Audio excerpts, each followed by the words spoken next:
மகாபாரதம் என்றால் நம்முடைய நினைவிற்கு வரும் முக்கியமான பாத்திரங்களில் ஒருவன் கர்ணன். தன்மானம், தாய் மீது அன்பு, நட்பிற்காக உயிரை கொடுத்த உண்மையான வீரன். ஆனால் அவன் வாழ்க்கை சோதனைகளால் நிறைந்தது. இந்நாளில் நாம் கர்ணனின் கதையை பார்ப்போம். கர்ணன் குந்தி தேவியின் முதற் புத்திரன். ஆனால் அவள் இளைஞராய் போன போது கௌதம முனிவரின் ஆசீர்வாதத்தால் சூரிய தேவன் அவளுக்கு ஒரு புதல்வனை கொடுத்தார். ஆனால் அச்சமயம் அவள் கன்னியராக இருந்ததால் குழந்தையை வெளியுலகுக்கு தெரியாமல் ஒரு பெட்டியில் வைத்து கங்கையில் விடுவிட்டாள். அந்த குழந்தையை அதிரதன் என்பவர் கண்டு தத்தெடுத்து வளர்த்தார். கர்ணன் சிறுவயதிலிருந்து மிகுந்த வீரன். அவனது தகுதியை காண பலர் வந்தனர். ஆனால் அவனது இனத்தை குறைத்தனர். துரியோதனன் கர்ணனின் திறமைக்கு பெரிதும் மகிழ்ந்து அவனை அங்க தேசத்தின் அரசனாக அறிவித்தார். இதனால் கர்ணன் துரியோதனனின் மிகப்பெரிய நண்பனாக உருமாறினான்.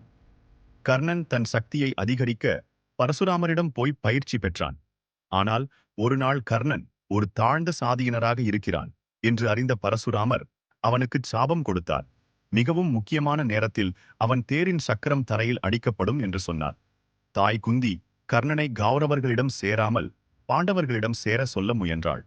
ஆனால் கர்ணன் தன்னுடைய நட்பிற்காக துரியோதனனுடன் இருந்தான். குருக்ஷேத்திர போரில் கர்ணன் அர்ஜுனனுடன் கடுமையான போராட்டம் நடத்தினான். ஆனால் பரசுராமரின் சாபம் காரணமாக அவன் தேரின் சக்கரம் தரையில் செறிந்தது. கர்ணன் முயற்சித்தும் தேரை எடுக்க முடியவில்லை.